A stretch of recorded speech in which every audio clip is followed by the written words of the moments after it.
verification code. Get this code sent to your email or your phone number and click to verify the button to complete the sign-up process to get started on NaviHealth. Once the sign-up process is complete, search for a healthcare service close to your location, and once the result pops up, you can search for a facility close to your location. Once you search for a facility, you can click to leave a review on that facility. Make sure your reviews are 100% authentic and original. Input a display name which is not your profile, and thank you for using NaviHealth. Thank you so much for that video. If you need any assistance signing up, we are available to help and support you do that. Please note that this session will be recorded.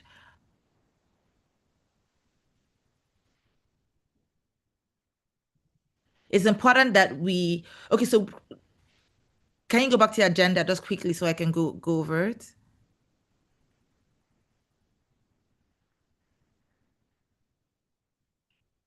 Perfect.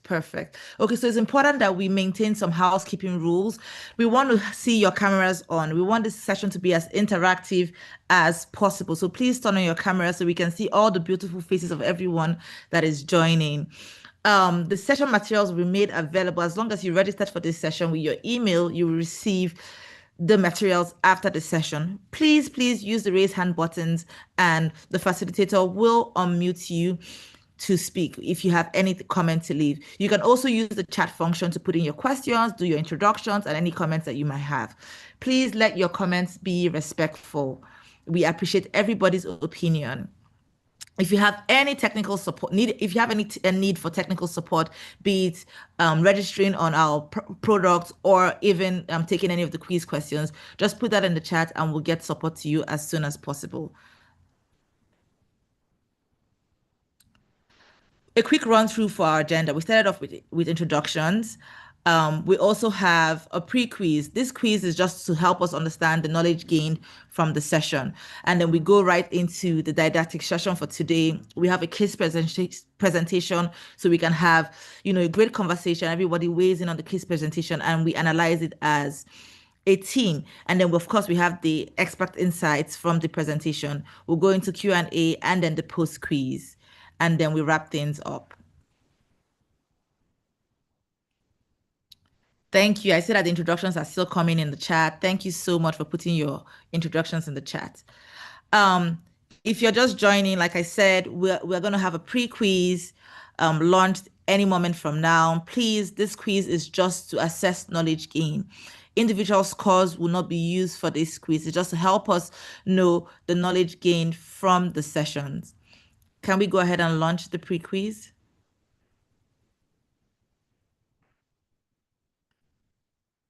Thank you so much for participating.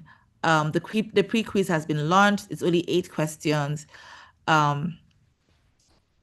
Please do good to take it. It will just help us understand the knowledge gained from the session.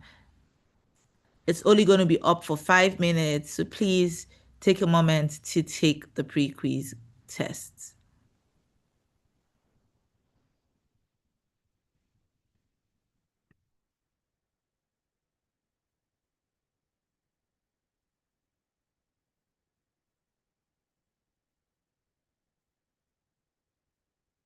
If you're just joining, the pre-quiz is on. It's only 8 questions. We do not individually analyze the responses. We only use this to track knowledge gained from the session. So please do good to take it.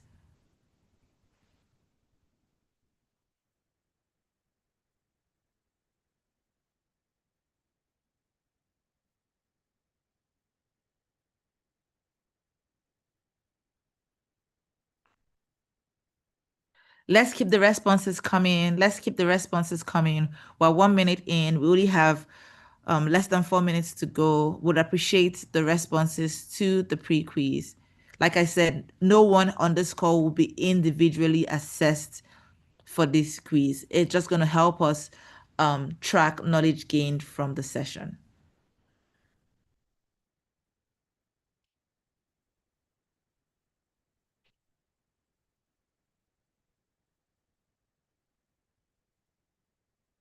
Thank you, everyone who has responded so far. Let us keep it coming.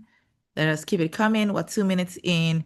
We need everyone on the call to respond to the pre-quiz questions. If you're experiencing any challenge, please just put it in the chat and someone on the team will provide support.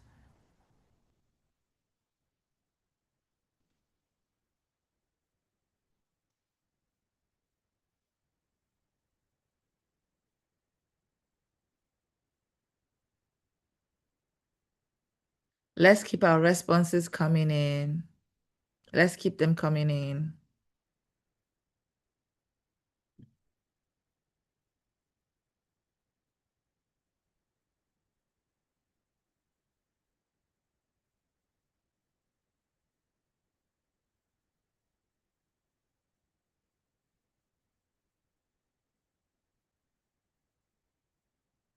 Thank you, everyone who has responded. We see that your responses are coming in. If you haven't attempted it, please take the remaining 2 minutes to attempt the pre-quiz. No individual scores will be analyzed for this quiz. We just need it to assess the knowledge gain, the general knowledge gain from the session.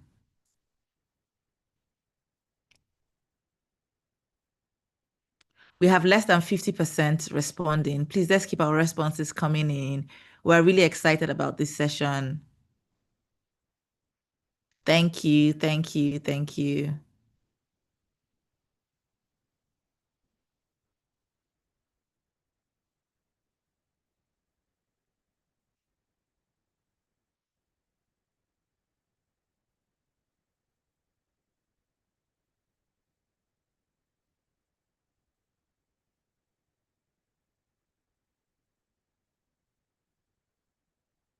For all who have responded, thank you so much for responding. We have 1 minute to go. Let's keep our responses coming in. If you're just joining, it is the pre-quiz. We just want to assess the general knowledge gained from this session. There will be one lunch after the session as well.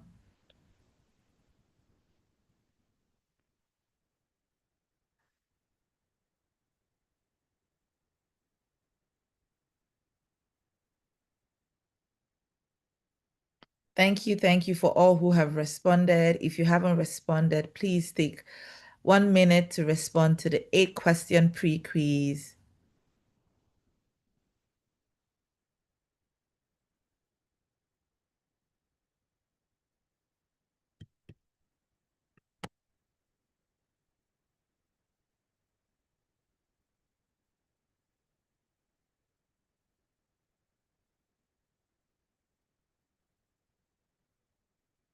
Let's keep the responses coming.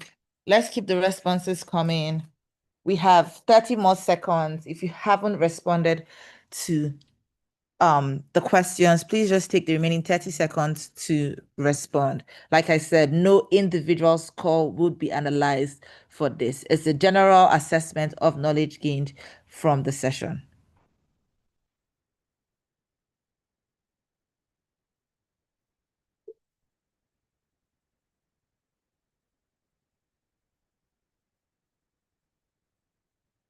Thank you all who have responded.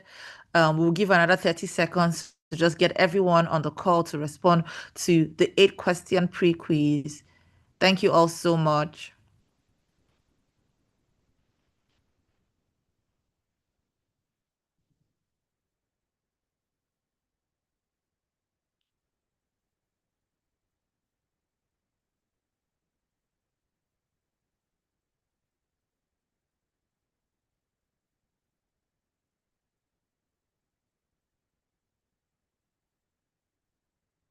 Let's keep the responses coming. 8 questions to help assess the general knowledge gained from the session. We'll be ending the poll in 30 seconds. So if you haven't responded, please take the opportunity to respond. If you're just joining, please respond to the pre-quiz questions. If you're just joining, it's 8 questions pre-quiz to assess knowledge gained from the session.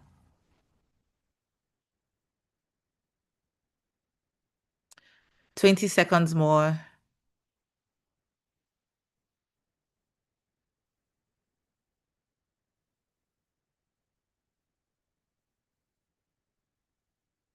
Let's keep the responses going. If you're joining from YouTube, um, the pre-quiz link would be in the chat. You can leverage that to respond to the 8-question pre-quiz that's ongoing now. If you're joining from Facebook or YouTube, please leverage the link in the chat.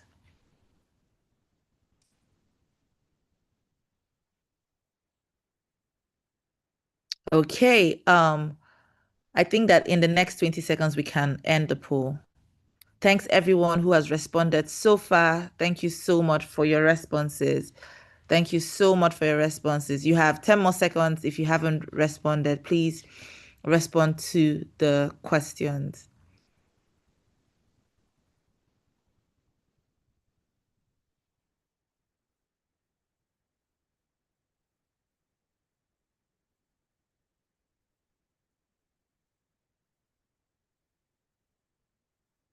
Thank you so much, everyone who has responded so far.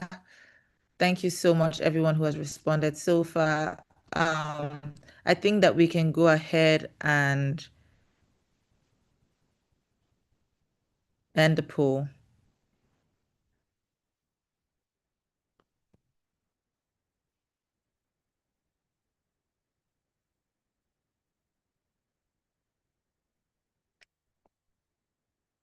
If you're just joining, we have a few more minutes for you to buy time.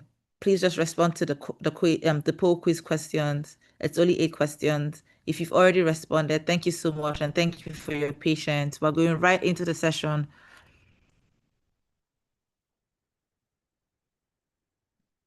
Thank you, thank you, thank you. Okay, it is time to introduce our subject matter expert. I hope we're all excited. Next slide, please.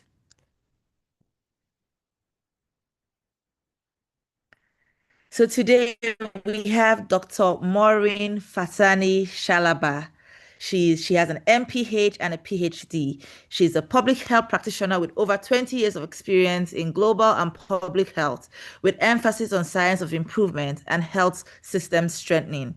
She is currently the Senior Director for Global Delivery at the Institute for Healthcare Improvement, IHI, where she leads and manages IHI's diverse improvement projects, funded by various donors, and works with a myriad of partners in sub-Saharan Africa and beyond.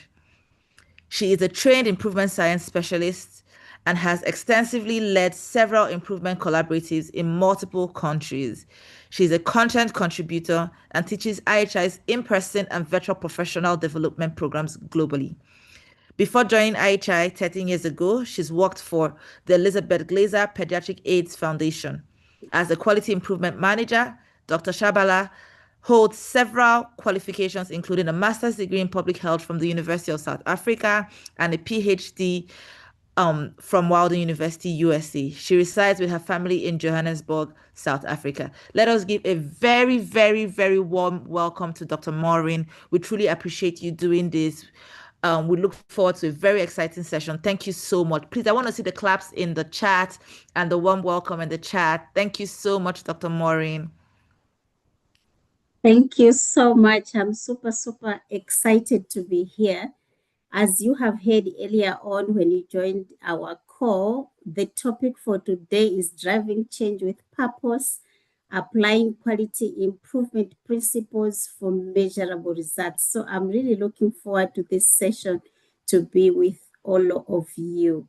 So having said that, as we continue, we need to define what quality is. And if you remember in the quiz that you had, we wanted to know the definition of Deming.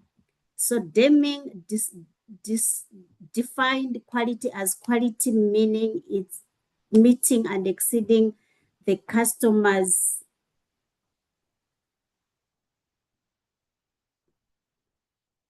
My slides are moving. I don't know if there's anyone moving them again.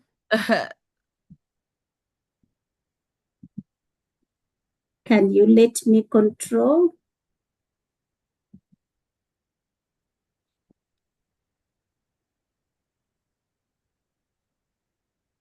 Astrid, are you moving the slides?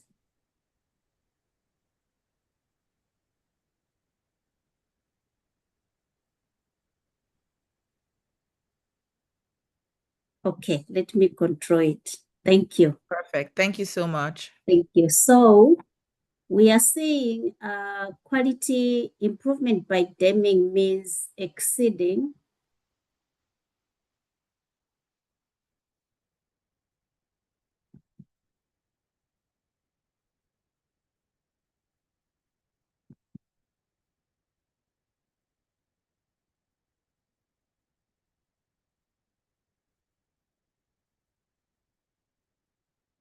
I can't move the slides.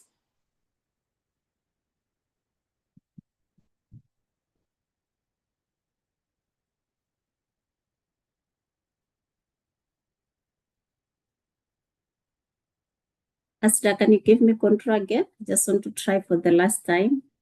Thanks everyone for your patience. Thank you. All right, thank you. Perfect. Thank you.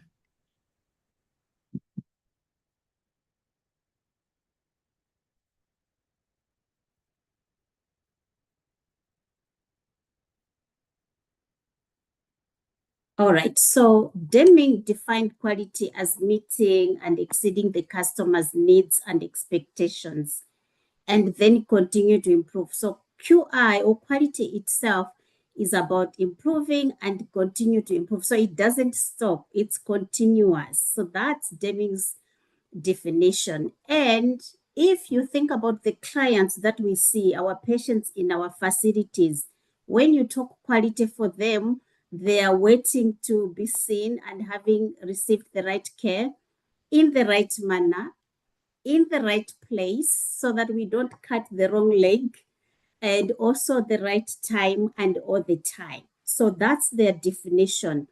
And it's not that complicated. This is exactly what they see.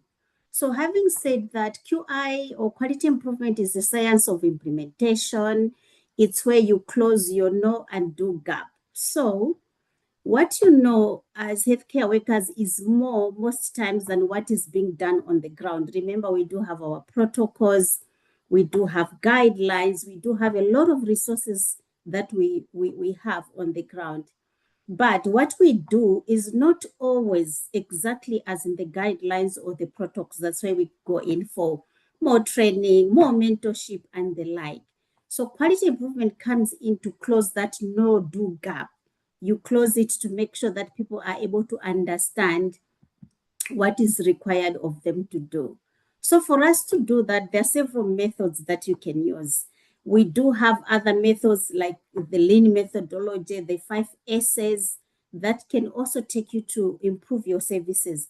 But for IHI and the sake of this workshop, or this time that we are sharing together, I'm going to introduce you the model for improvement as a methodology. So model for improvement has got 3 questions. The first question is what are we trying to accomplish, which means you need to have an aim statement. The second question is what change can we make that will result in an improvement? That means you need to do something. So that something is what we call change ideas that you're going to introduce for you to be able to see the changes that you want to see. And the third question indicates how will we know that a change is an improvement? That talks about your measurement. You need to measure it so that you're able to see where you're coming from and where you're going, and you're able to do that. And we have that cycle, which we call plan, do, study, act. It's we call it an improvement cycle where you test the changes. So in quality improvement, we don't implement, we literally test what we want to do. So the aim statement, which is our first question, is it has got its own definitions and ways of doing it. So having said that, it needs to be a smart aim. It needs to be in a format that's user-friendly. Apologies for that. I don't know why it's going forward. It needs to be a smart aim. So if you define your smart aim, it means that it's smart. It's the first S is specific. The M is it's measurable, you can measure it. The A, it's actionable, you can act on it, it's simple, it's realistic, and it's time bound. You've given yourself time how long you're gonna do that improvement project. So if you say we will reduce maternal mortality across Lagos State, that is not an M statement for quality improvement. It's a statement. But if you say, for example, at Happy Clinic, we want to increase the correct use of pantograph for monitoring labor from 18% as on the 31st of May to 75% by 30th of August in 2025, then that's a smart aim. It has given us all the smart elements. It's specific, we can measure it, it's actionable, it's realistic, and it's time bound. So when you think QI, we don't use words like soon, or we don't hope, or we don't say some, because those are just words, you can't measure them, and some is not a number. So having said that, when you think about now our second question, which is what changes can you make that will bring in an improvement, you need to introduce the change ideas. And what we have said is a change idea is very specific. It's an idea that that may lead to an improvement or it may not. That's the reason why we test. So we don't implement, we test the ideas with the hope that it will bring us what we expect to see at the end of the project. And if it works well, you can generalize, or you may not generalize it depending on the context of the facility, because hospitals are different, facilities are different. So for you to be able to generate an idea, so you have your M statement.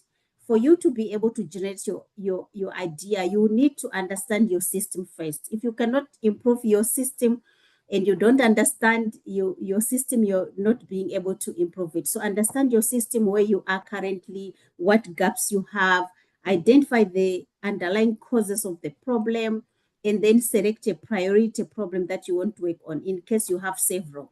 And then also find a change idea that fits the root cause and test it. We have several tools that we teach that you'll be able to identify the change ideas from them. So there's technology. You can also use root cause analysis to identify where the gaps are, like your 5 whys, your fishbone. You can use driver diagrams, change concepts, benchmarking. You can also analyze using your process map and do an analysis to say where the actual problem is. Or you can use creative techniques, which we have several, but normally for facilities and level of QI, like basic QI, we teach 5 whys, fishbone, and process map, and you can be able to identify. So you cannot improve a system that you do not understand, and it's very crucial that you understand your system. The question number 3, how will you know that a change is an improvement, talks about measurement. Without data, you have an opinion as a healthcare worker. So if you see people saying we have improved or they don't have data to show you, it's so difficult to see where that improvement happened, and we need to measure. So as you measure, we have several ways of measuring. In this case, we have what we call 3 measures. We have your outcome measure, you have your process measures, and then you have what we call balancing measure. Your outcome measure will always be related to your M statement. So if I talk about correct pantograph usage, it means my outcome measure will come from there. And then the process measures, it will come from your change idea. So the changes that you are going to institute, if we're going to audit files, it means we'll be measuring how many files we've audited, what we are seeing in the audits, and so forth. So process measures will be from your change ideas, and the balancing measures, these are intended consequences. As you improve pantograph usage, what else is changing? When you're focusing in one area, are you also affecting other areas of implementation within your setting? So it's important to put your eyes on the ground and see any balancing measures that are happening. These are intended, they can be good, which is perfect, and they can be bad. If they are bad, it means you need to go back to your system and see, as we are improving this area, what else are we affecting? So it's always important to have these 3 measures. You might not have a balancing measure, but look around and you'll be able to identify. So for simplicity, there's always a marriage between your M statement and your outcome measure, marriage between your process measures with your change ideas, and there's always have to be balancing measures. You cannot fatten a cow by weighing it, meaning as much as you want to measure your outcome measure, which is important for your QI project, you should be measuring your processes because that's where the work is being done. Measure what's happening in the system, oversee that. However, you cannot measure your processes forever. Once the system is stable, you're happy with the improvement, you monitor the outcome measure. And for the last part, which is your PDSA, your plan, your doing, your study, your acting cycle, which is an improvement cycle, it's very important to test and then you use the PDSA. Part of the planning is your data plans, who is going to collect data, who is going to do what, where are you doing it, when are you starting and all that. That's part of the plan. It's very simple, short and straightforward. And who's going to do what? It's your doing activities. So it's part of the do. The studying part is your data. What's coming? We tested today. What did the data show us? And then you act upon that. Are we adapting what we said we're going to do? Are we adopting it? We are happy. Are we going to do another cycle so that we can increase? And there's always power in testing because in QI, we are allowed to fail. That's why we do PDSAs. So as you can see, Thomas Edison, who developed the light bulb, said, I did not fail 1,000 times. I found 1,000 ways of how not to make a light bulb. So there's power in failure. However, when you're testing your changes, you're not going to start in a large scale. You're going to test small. One nurse testing it in the morning, evening shift, or night duty staff testing. You increase 2 staff members to test it, then you add days until you're happy, then you can introduce the change to the entire system. It's so difficult to introduce to everybody because if you introduce a change that you did not test, it's so difficult to remove that change. So moving forward, we need to think about data because we need to measure it. It's so important to have data for learning, and QI data is for learning and for improvement. It's not for, you know, acting upon or like making other people feel like they're not doing well, but it's for learning and improvement. So normally we know comparison data where we mainly talk about before and after data. So I want to pose this question to you. This is data that was given typically before and after measurement. They are looking at waiting time. Before they had 70 minutes and after they introduced the change, they had 35 minutes. I want you to type quickly. I'll give you 15 seconds. Is there an improvement from this slide? Do you see an improvement after the change was introduced? So they were doing 70 minutes, and then they introduced a change. Their waiting time reduced to 35. Is that an improvement? Please quickly type. I'll be checking your on the chat. Okay. All right, keep typing, keep typing. I see yeses coming in. Keep typing, keep typing. Yes, I saw one no. Keep typing, keep typing. Yes, by 50, okay. Okay. All right. So to continue, the data that I have presented to you, when you think about quality improvement, you don't know what happened because there's a lot of data that is hiding between the 70 to the 35 that they've given us. In this case, we have 3 different results. The first result is showing us that there was improvement from the time where they were performing to where they are performing currently. So the time they introduced the change, there's evidence that the data changed, it shifted. If you can see my arrow, you can see here it shifted. The same data, if it's hidden before, average, and after, it's showing there's improvement. But look at this graph, the results in number 2, they were already going down. So we're not even sure whether the change that you introduced brought the result that we have, or whatever that we're doing already brought the result that we currently have. So it's always important to look at data over time so that you don't waste resources introducing a change when the system is already improving. And result number 3, it's also showing us that they introduced the change, there were some level of like they're improving, but they went back to square one, meaning the change that they introduced is not working. So in quality improvement, we don't use bar graphs with that reason of not knowing where the data is. We always use line graphs. So it's important to track your data over time for you to see the pattern, and don't hide data in bar graphs. On that note, have reflections of today's teaching. Learn that it's always important to do your measurement. It's always important to have your M statements. It's always important to know the changes that you're testing. Once you understand your system, it's important to have your measures in place. And when you think about measures, always use your line graph. Thank you. Over to you.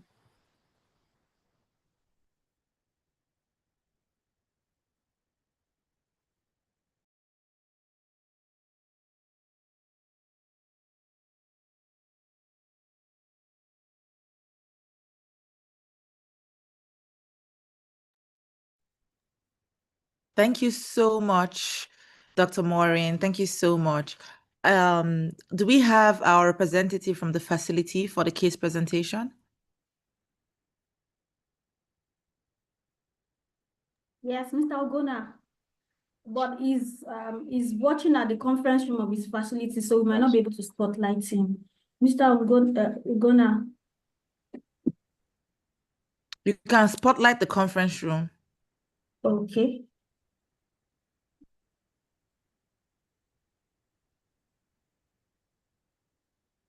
We didn't give Dr. Maureen a warm hands in the chat. Please, thank you so much, Dr. Maureen. We're really, happy to even get into the conversations. Thank you so much. Thank you. And if you do have questions, you can type in the chat. I will respond in the chat while they are presenting. Perfect.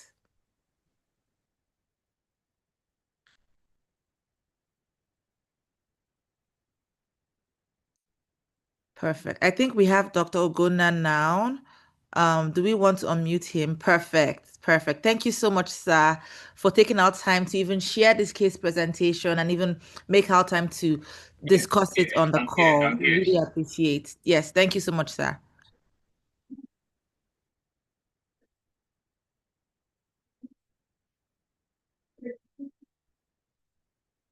I don't know if I'm audible. Good afternoon, everyone. Just to be sure that I'm audible. Good afternoon, everyone. Good afternoon. We can hear you. Oh, beautiful. My name is Solomon Ugonna Mbam. I'm a registered dietitian and quality improvement team lead for Subol Hospital. I'll be giving a case presentation on change plans. Dr. Ogona, Ogona, I think your camera flipped, so we can't see you. Something changed in your camera. Okay, let me check that again. Okay, thank you. Can you see me now? Perfect. Yes, we can. Right. Perfect. Thank you. Yeah, so I'm about to give a case presentation on change plans following quality improvement implementations in our facility here at Subol Hospital, Idimu. Next slide. Here in Subol, quality is a very big thing for us, and then we don't want to go down on it. We're always aiming to improve on the quality standards that we give to our clients. And here are some of the improvements that we've done and then seen change in terms of the patient's response and outcomes. The first one is enhancing patient flow through the triage system in the hospital. Here, we have streamlined patient flow now, where we have a nurse-led triage system that's always stationed at the ground floor. In fact, in our ground floor in the hospital, we have two main nursing stations, and they're always on top of their game to ensure that critical patients that come into the hospital are prioritized and given immediate and fast tracked to see the doctor. They're given immediate treatment and ensure that they are fast tracked to see the doctor. Next slide, please. We also, in line with the first streamlined process of patient care and attention, these critical patients also, we try to make sure that they move in this queue, preventing them from causing disruptions. And in cases where they'll be needing to get analgesias or maybe pain reliefs or pre-attention before they start the consultation, we notice our nurses attend to them, and these approaches help to reduce complications thereafter and improve patient outcomes. Next slide, please. There's also strengthened communication system in the hospital here. We have intercoms installed in virtually all the offices, front desks, to reduce movement of staff from one point to the other, enhancing effective communication. The hospital's building is a very big one, has different units, so this helps to reduce the stress of moving from one place to the other, enhancing quality of care, as well as we also have communications with our patients in the reception areas from time to time, addressing key values of the hospital. Sometimes we do free activities, maybe letting them know about our client experience, forms, documenting and giving us feedbacks. This helps to also reinforce the trust our patients have in us, also reinstill that commitment and openness to give us feedback. We dwell on these feedbacks to improve, and we always try to emphasize to our patients that we would want them to give us genuine, honest, positive or negative feedbacks. These are what help us to improve in the facility. Next slide, please. And again, there's also improved navigation system. And we have visual guides now. We deploy the use of displays that helps to guide patients on directions on where to go.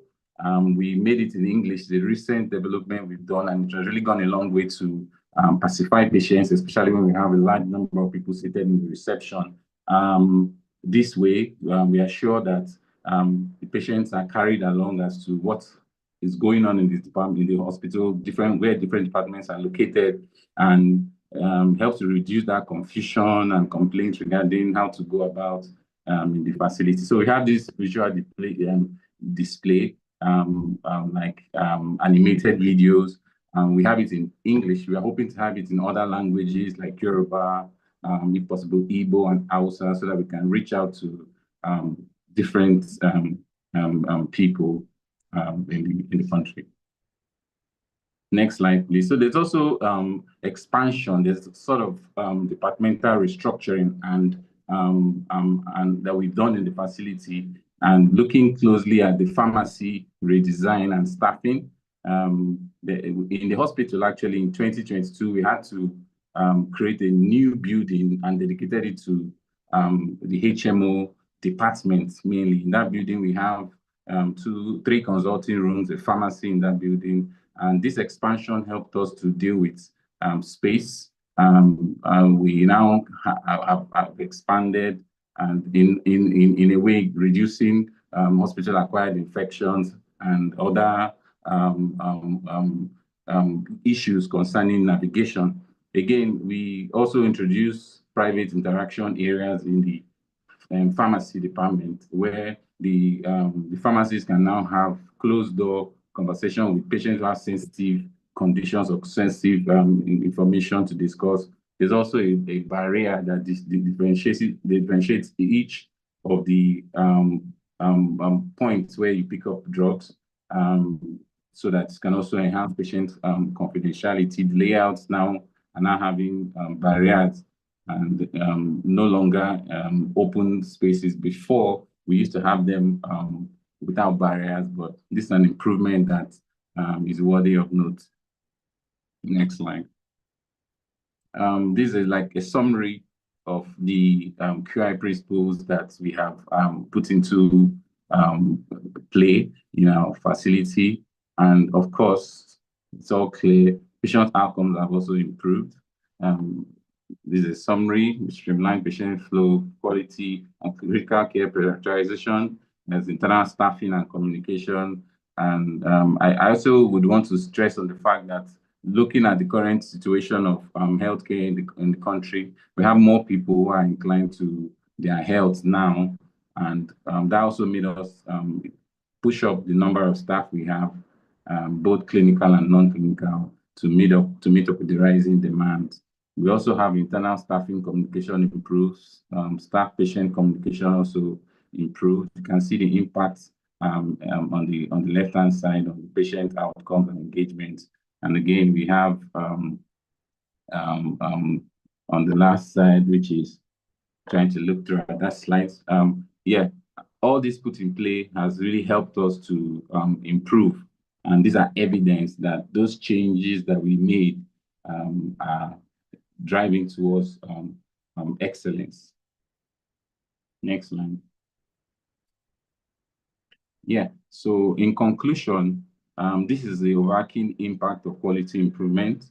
Overall, the aim is to build a culture of excellence and patient-centered care, right? In Subol, quality improvement initiative, like I said, which we are big on, has significantly improved and enhanced operational efficiency, patient trust, commitment, and clinical responsiveness. They also need to mention that when it comes to the clinical side of things specifically, we've been able to sustain our quality improvement meetings.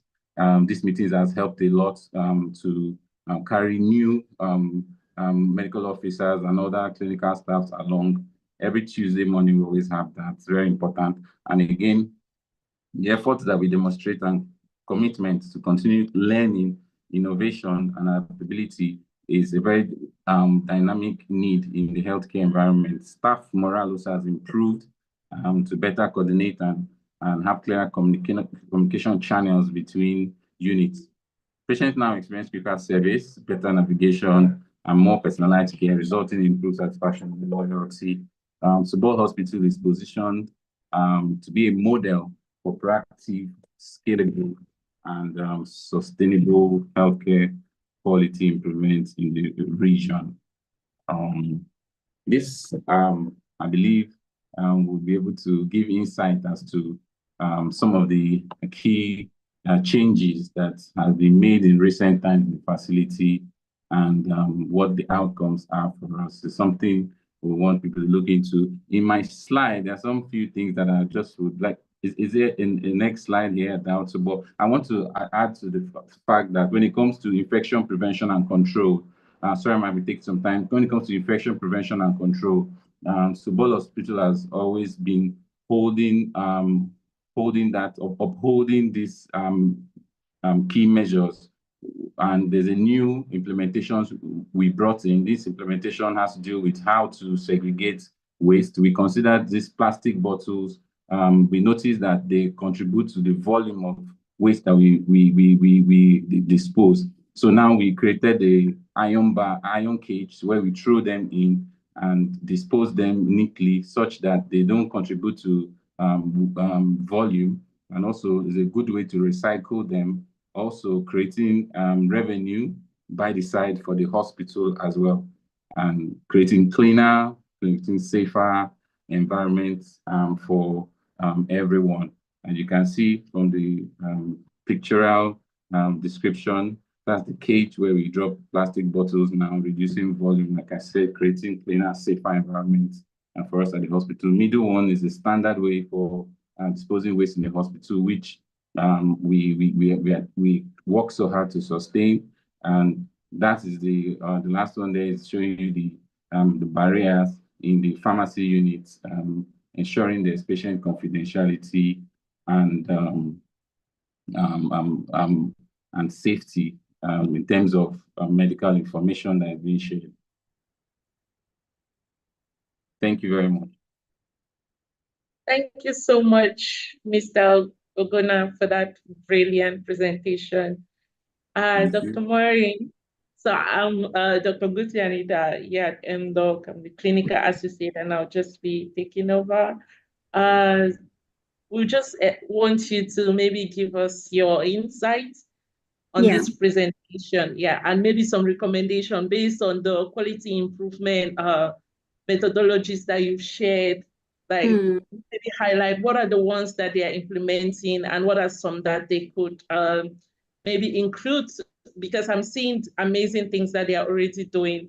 Yeah, Yes. so how can they make it better? Because we're only moving up from here. Yeah. Thank you. Thank you. So first of all, congratulations on the beautiful work that you're doing within your facility. I want to say that you've done a lot and it's beautiful. And I want also to highlight some elements that might not be quality improvement per se, but they are your quality assurance. So there's quality planning, which involves leadership, giving us resources, putting our protocols in place, making sure things are happening, making sure that within our hospital we can do improvement. So the system helps us to have that level of quality planning at senior leadership level. And then there's an arm that tells us to say, for us to be able to do quality within our facilities, we need to make sure that we have quality assurance components. So quality assurance is where you are creating that enabling environment. So you spoke about having intercoms for staff communication, so they are able to communicate. That is quality assurance. It's an improvement indeed, because you need to find ways of how to do that. But once you put that intercom in place, that's quality assurance. You're enabling the system. When you bring in staff for extra staff for your departmental restructuring and you've included extra space, you're creating that space to be nice and beautiful for services. That is quality assurance. It's very important.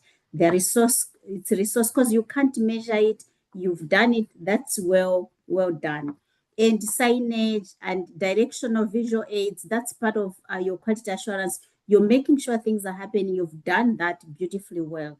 Now, when you think about improvement, quality improvement, these are like the other processes that you can measure. To give you an example, would be the change that you talked about, the triage.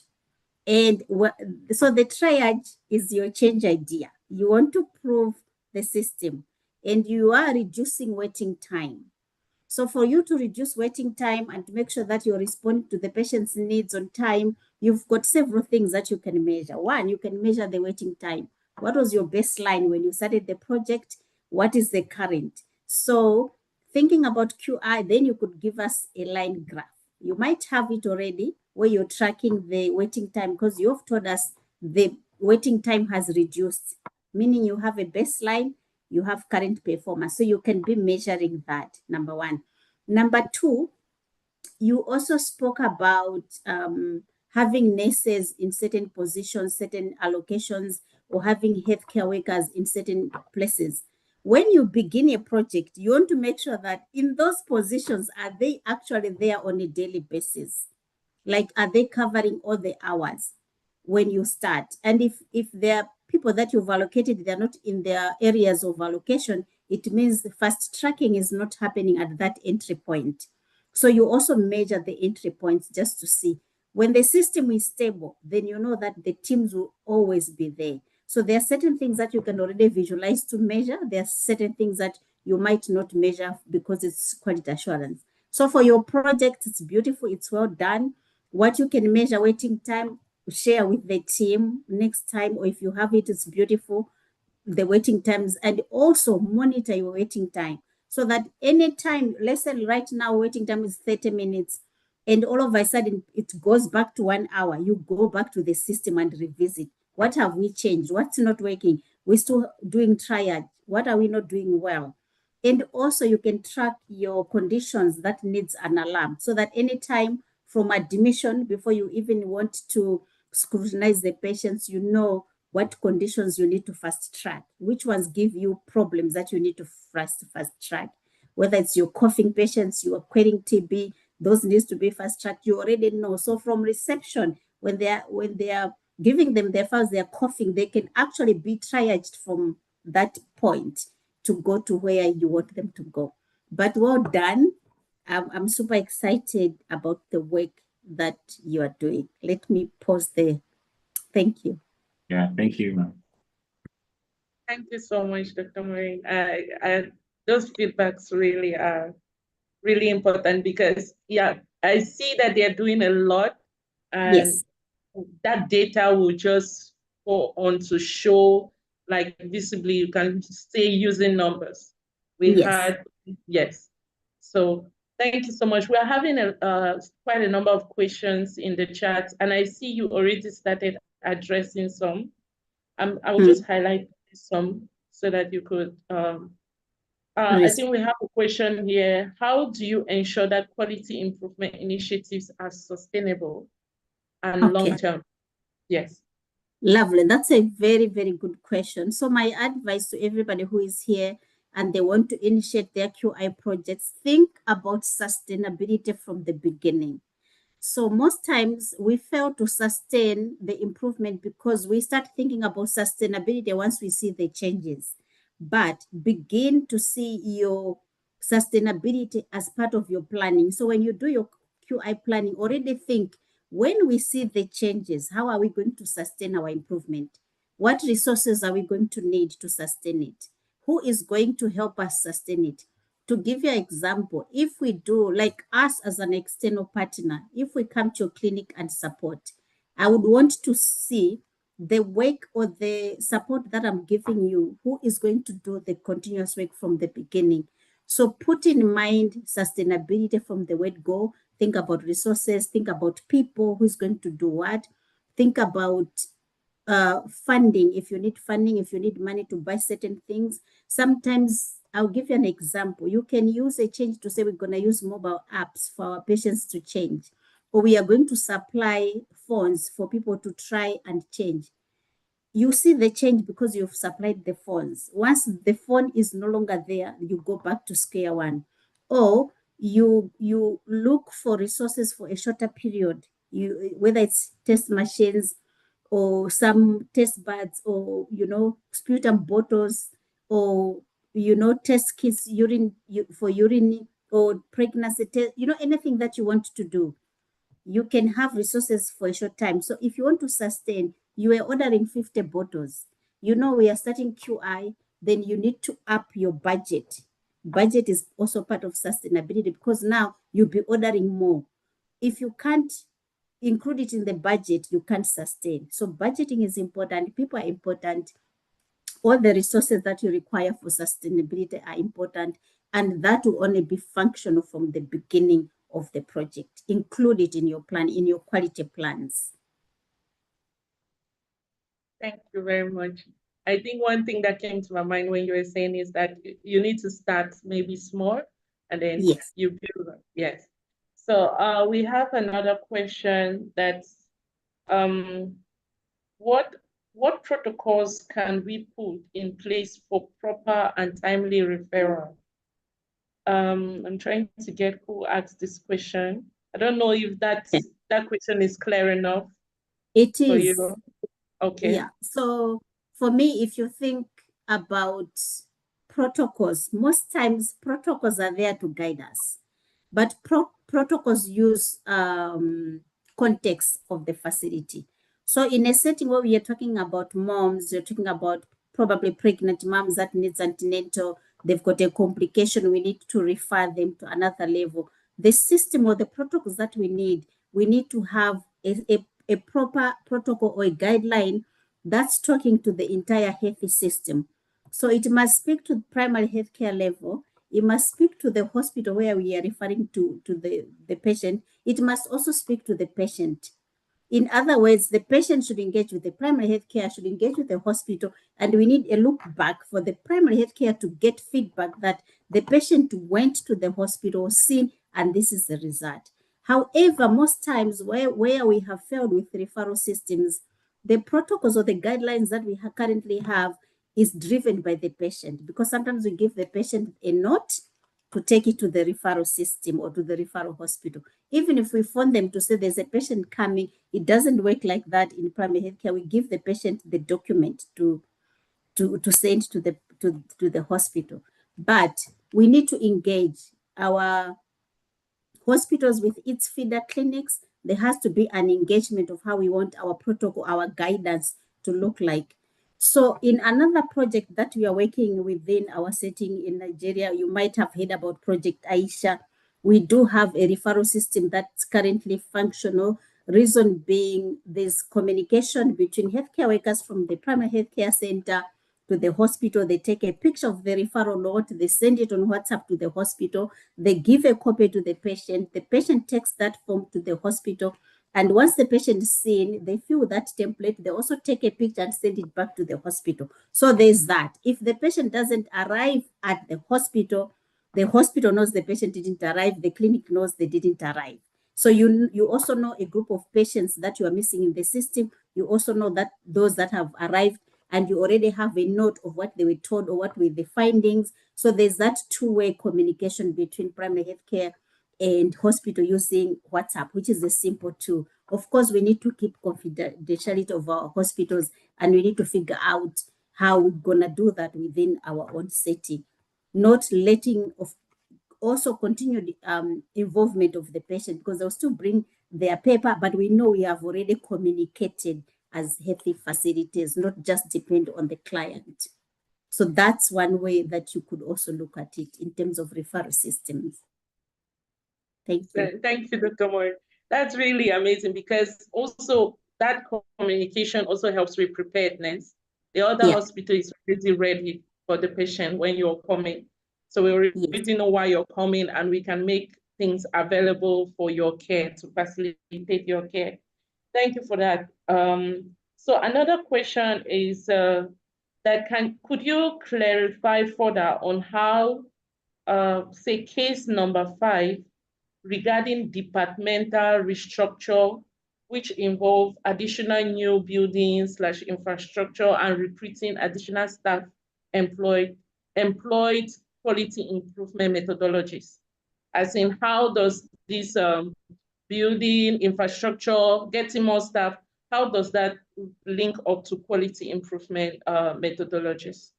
All right. So probably the question came before I explained already. I was saying when I was explaining to the presenter of our case study today, I said infrastructure and materials that they put, recruiting staff, that's not quality improvement. That is quality assurance. So they are setting the stage for quality. They are preparing the land. You're creating an enabling environment for quality. You're saying we don't have enough staff, that's why we can't do this. For us to do this, we need staff. For us to do this, we need to restructure our department. We need to create space. Once we create space, we'll have people coming in, they will have space. We can do triage easily, we can do that. Those things that I'm talking about, that is quality assurance. It's another pillar of quality, but it's not improvement.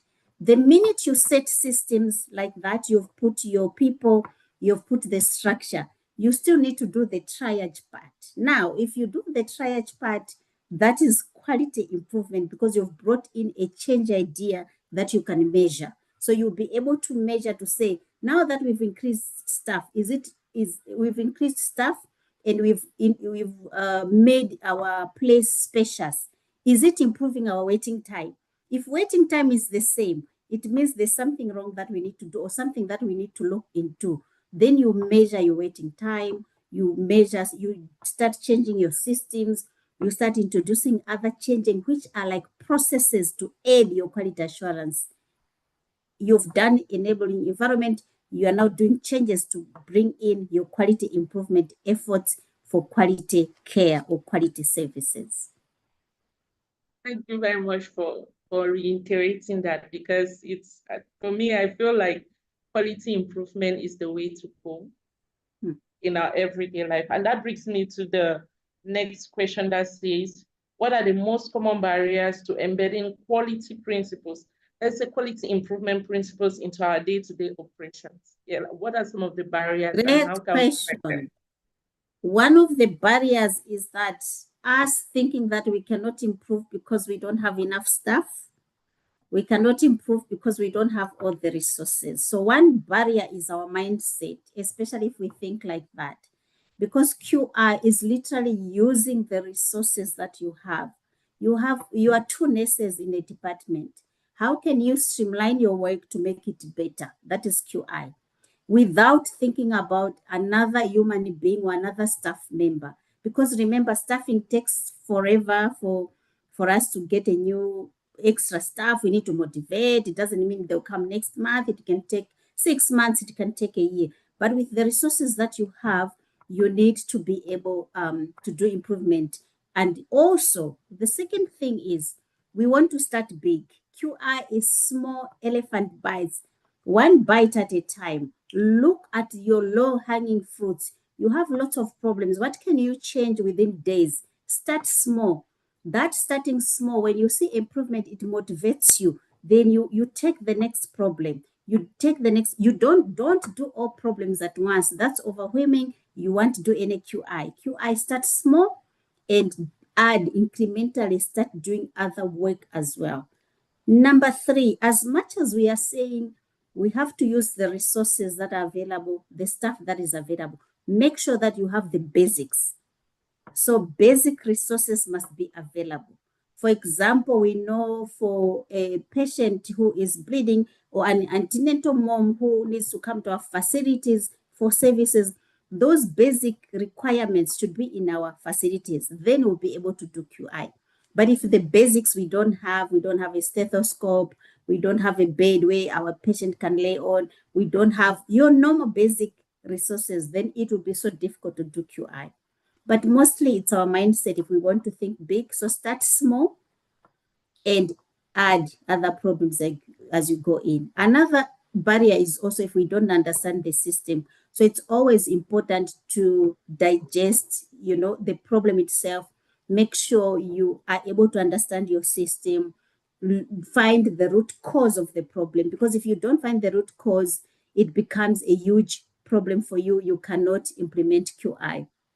And also, test 1 idea at a time. Don't test 3 or 4 ideas that you have found that would work. Test 1. Because when you test 1, you can already see this one is working. You don't have to use other resources. If you test 4 and you see improvement, you don't know which one worked. So you continue doing 4 things when actually the results you are seeing is being factored by 1 change. So those are some of the things that I could explain about that. Thank you so much, Dr. Mari.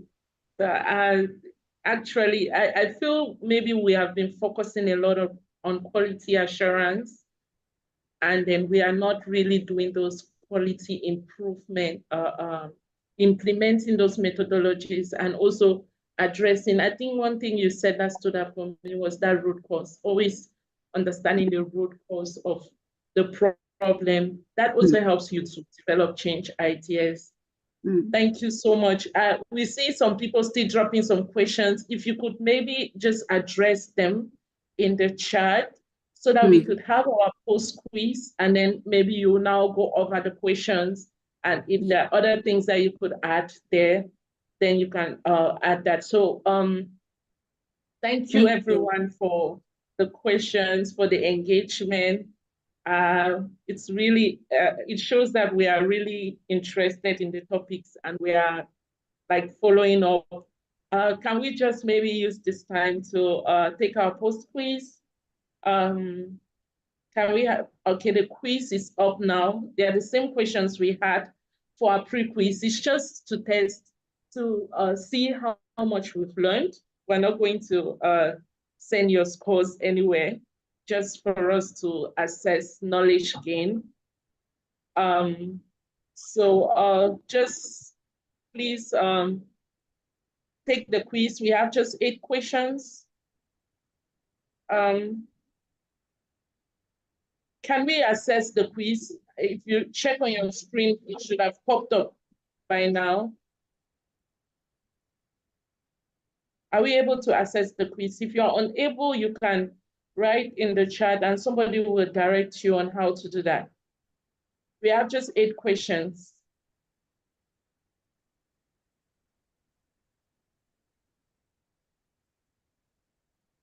If we're attending in a conference room, like one person can take the quiz for everyone. Yeah, I see someone has already taken the quiz. Thank you very much. Please, can we all take the quiz? Even if you didn't take the pre-quiz and you were able to go through, to listen through the lectures, even if you joined in when we're answering the questions, still just take the post-quiz so that we can assess like how much did we learn from the session. Thank you so much. I see quite some number are already taking the quiz.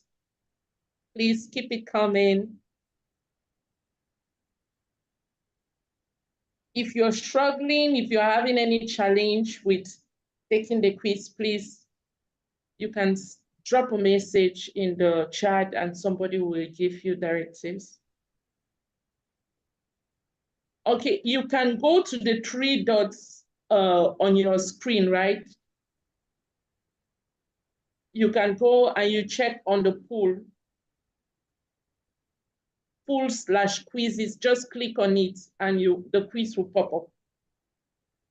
Thank you so much for taking the quiz. We'll see. Please keep it coming.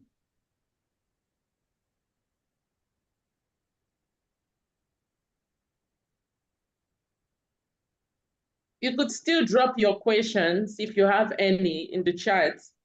Dr. Maureen is there answering the questions for us, but please kindly just take the post quiz. Just 8 questions. I think it will just take you maybe a minute or 2.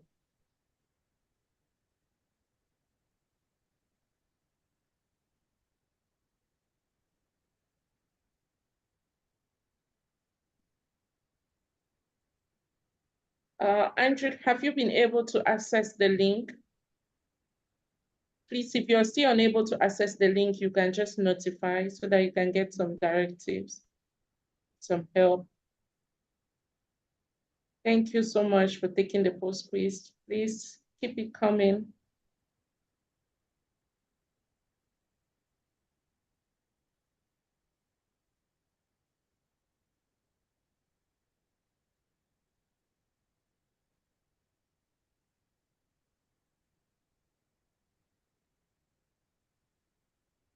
Please let us know if you have any challenge.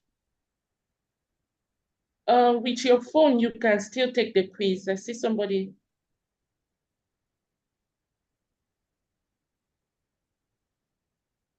Where you see on your screen, where you have the mute, the video feature, you can check around there, you'll see the 3 dots so that you can click on it and then you'll see pools and quizzes.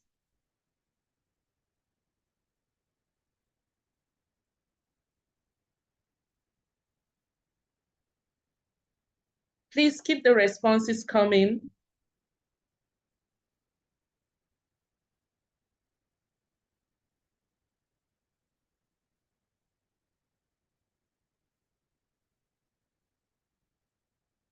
Are we having any challenges taking the quiz? If you're having any.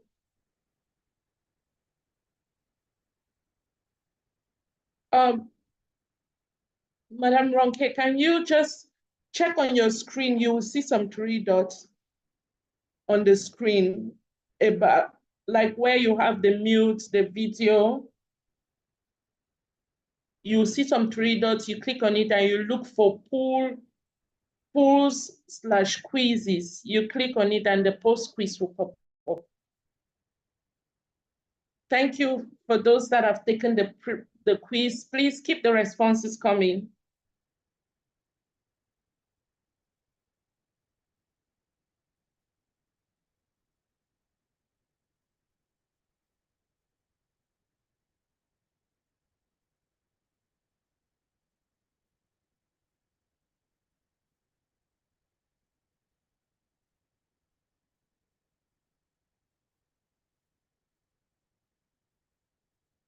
Please, we have directives on how we can access the quiz in the chat.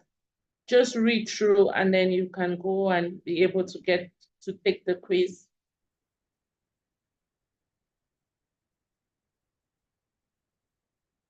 Please let us know if you have been able to access the quiz. Can you just notify if you're still having any challenges? We have just 8 questions. It will take us maybe just a minute.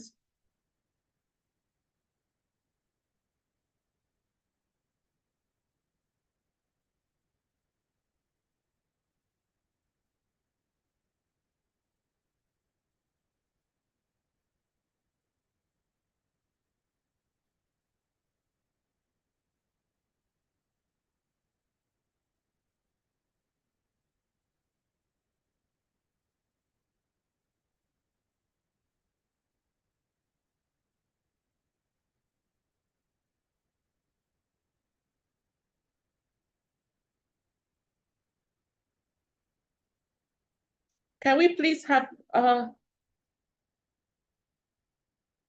we all able to access the quiz? Oh, thank you. I see more responses coming in. Please keep it coming.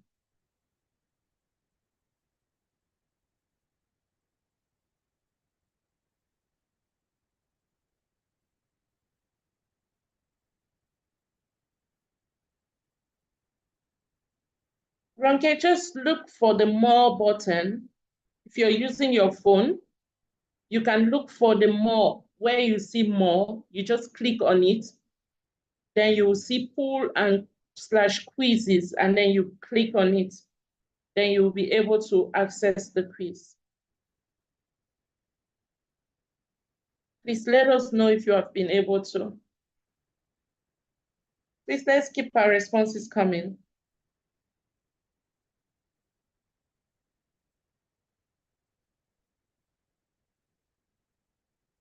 We'll be closing out the polls shortly. Please just keep the responses coming. Have everyone take the post quiz.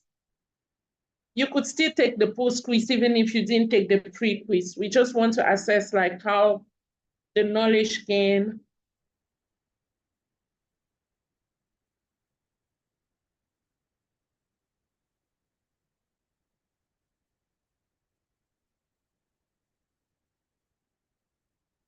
If you have any questions, you could still drop it in the chat and Dr. Morin will address that. Any challenges being able to take the quiz? If you have been able, if you're having challenges, just notify if you are able to access the quiz now.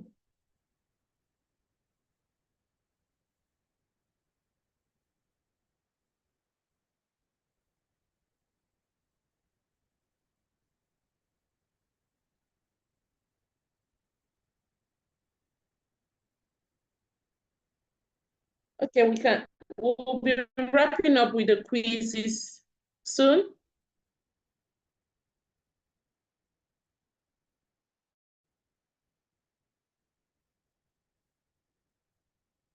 I'm giving some few minutes for anyone to.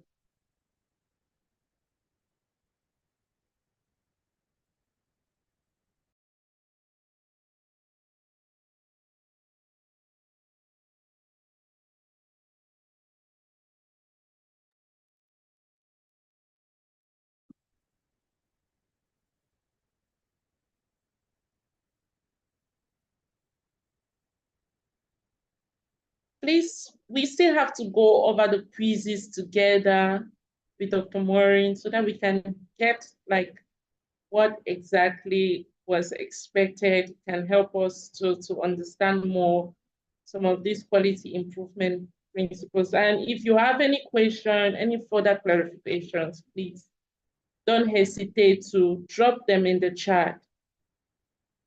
Please still.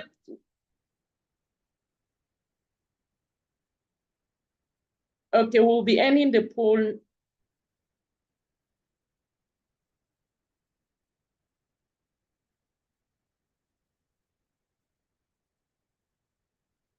Okay.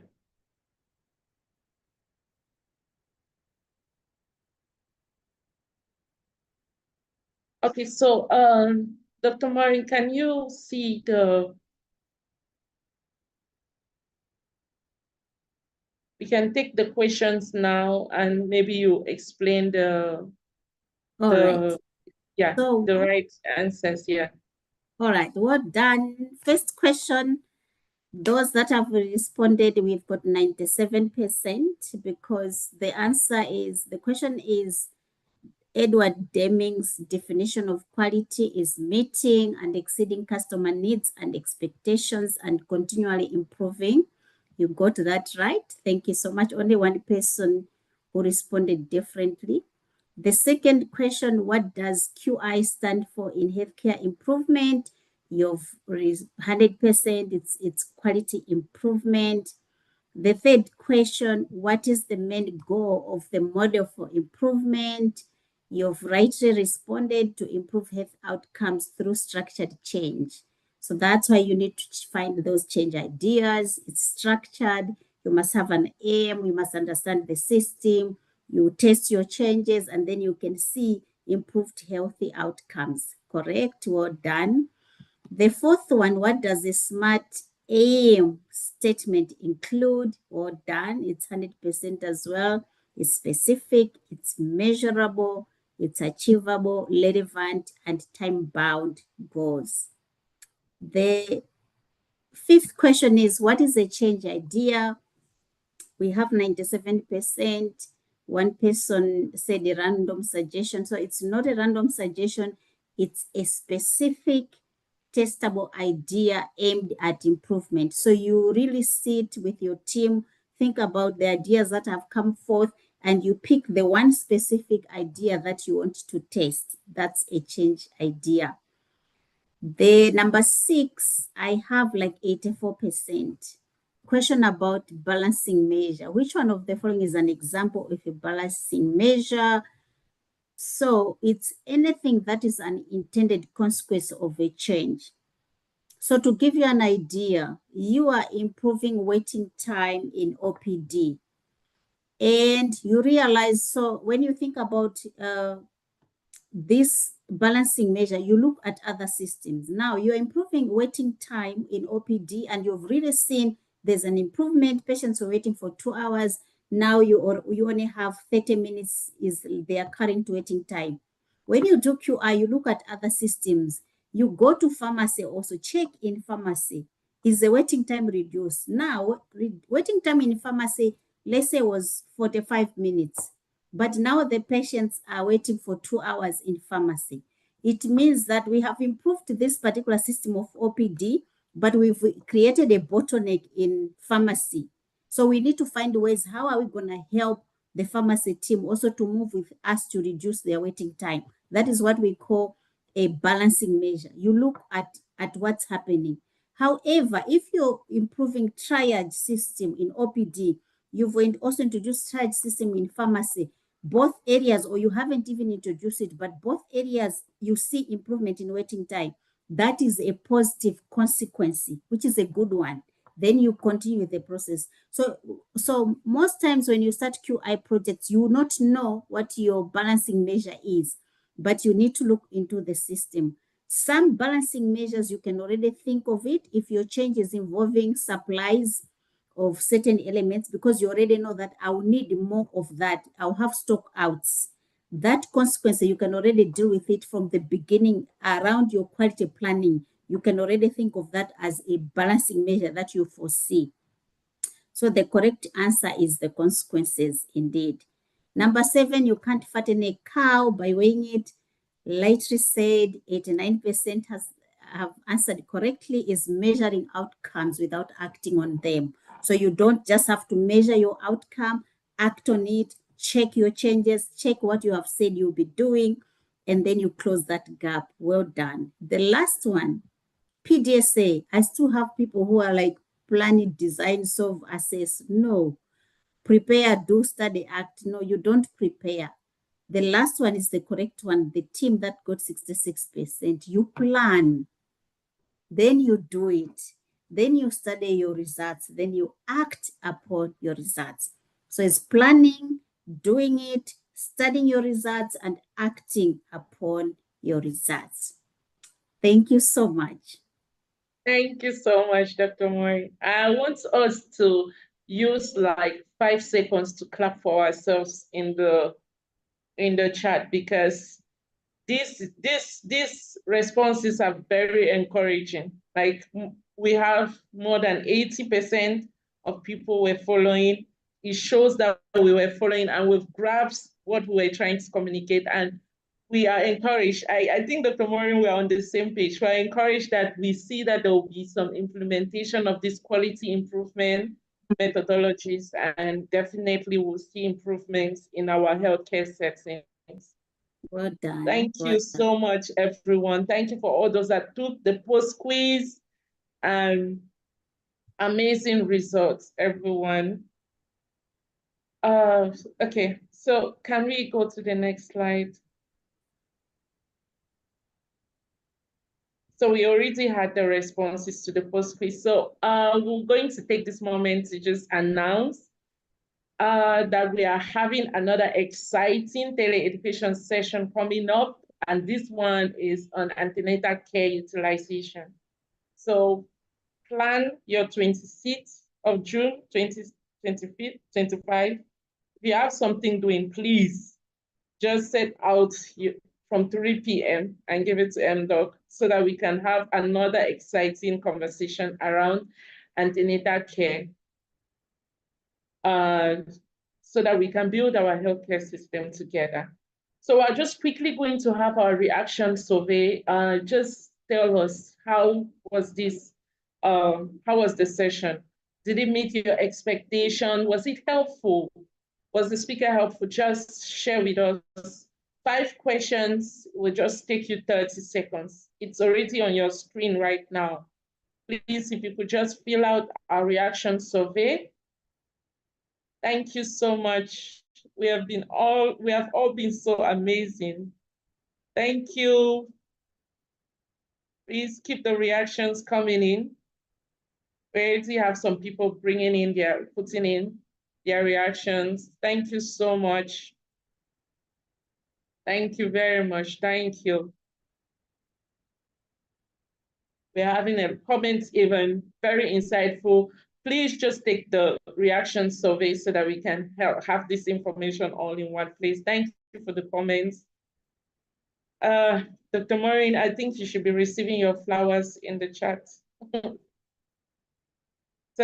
Thank you so much. Yeah. About the session. I appreciate it. Thank you for taking the reaction survey. Please just keep it coming. I hope everyone is able to see the polls.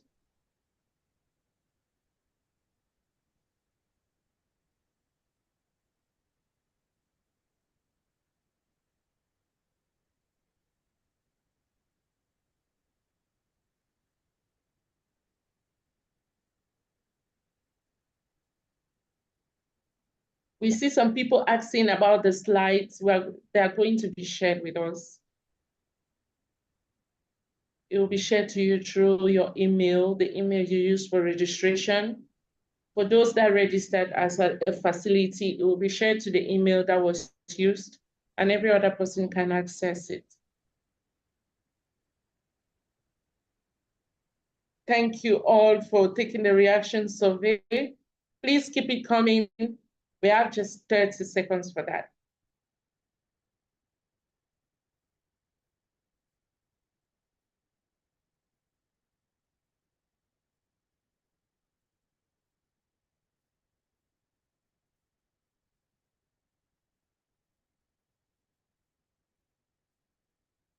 Yeah, we'll be sharing the slides with everyone through the email that you used to register.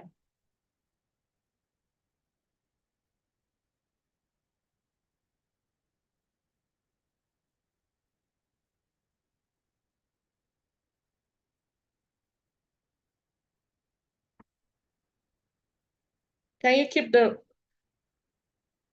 please let's keep the reaction survey coming in. Are you able to see the polls on your screen, please?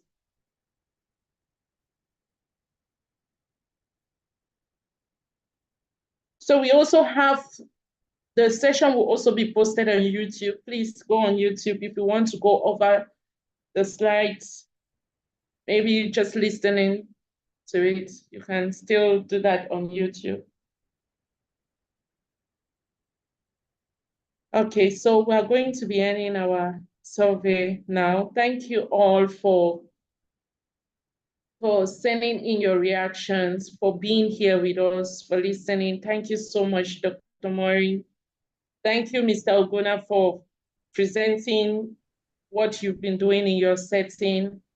So MDoc Healthcare is working in partnership with Sub-Saharan Health Solutions Nigeria, and is offering continuing professional development points for doctors in Nigeria attending all our daily education sessions. So if you are interested, you can apply using this email on your screen, mqn@mymdoc.com, with your full name and surname, your folio number and qualifications.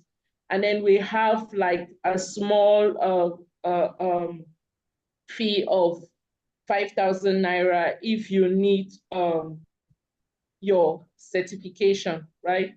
But if the training sessions all are free, only participants with significant attendance during the sessions will be eligible.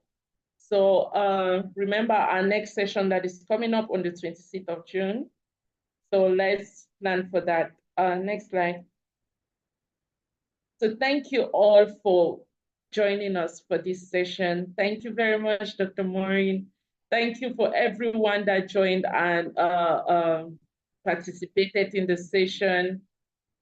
We're going to be ending now. We'll just end with a video on how to sign up on Navi Health. Oh, that video has already passed, but you can still access MDoc services. We have Navi Health that you can use and your patients can use to see your facility so that it can ease them accessing your facility. Thank you all for coming.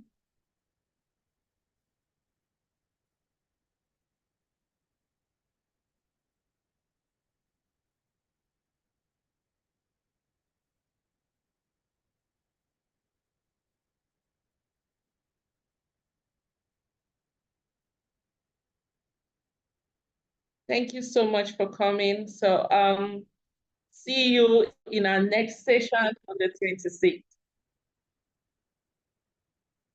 Thank you for having me. Thank everyone. You. Thank you, Dr. Mori. Thank you.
Hi team, I've put everyone in the waiting room. It's just the media team now. Yeah, thank you. Well done, team. Well done, well done, well done, well done, well done.